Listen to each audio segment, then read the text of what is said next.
Takhle bychom měli slavit Vánoce a díky za 106 shlédnutí videa. Tak to užijte. Milý Santo, moc bych si přála, aby letošní Vánoce byly opravdu nezapomenutelné. Štědrý večer nastal, když jsem doma chlastal.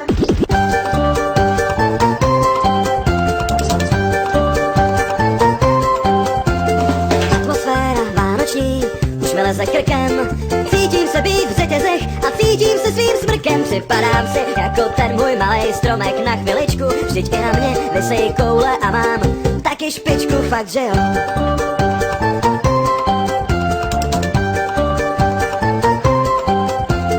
Proč bych se měl veselit, no řekni důvod máš-li. Nechci házet si vícem, hodil bych si vešli. Letos dárky rázně bojkotuju, jen jeden si dám. Prostě nebudu lejt olovo a vyleju se sánu, fakt že jo.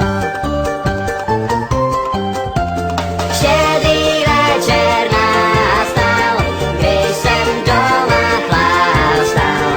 Abych věřil, že je štědrý, musel jsem si dát ještě drink a na novej rok pustil jsem se do lehkej drog. Spustil jsem se do lehkej drog.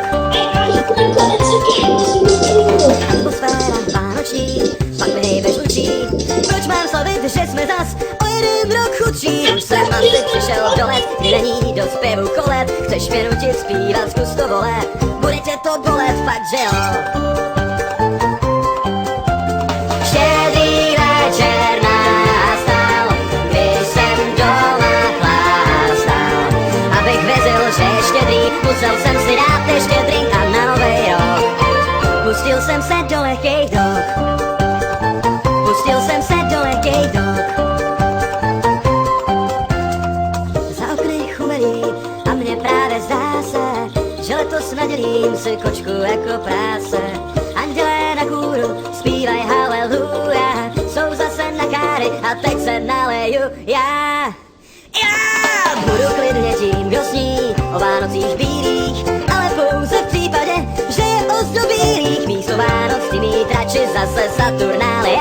Šťastnej a veselej, kdo se nalije, no ne, no jo. Štědrý večer nastal, když jsem doma chlastal. Abych věřil, že je štědrý, musel jsem si dát ještě drink a na novej rok pustil jsem se do lehkej drog. Štědrý večer nastal, když jsem doma chlastal. Abych věřil, že je štědrý, musel jsem si dát ještě drink a na novej rok pustil jsem se do lehkej drog.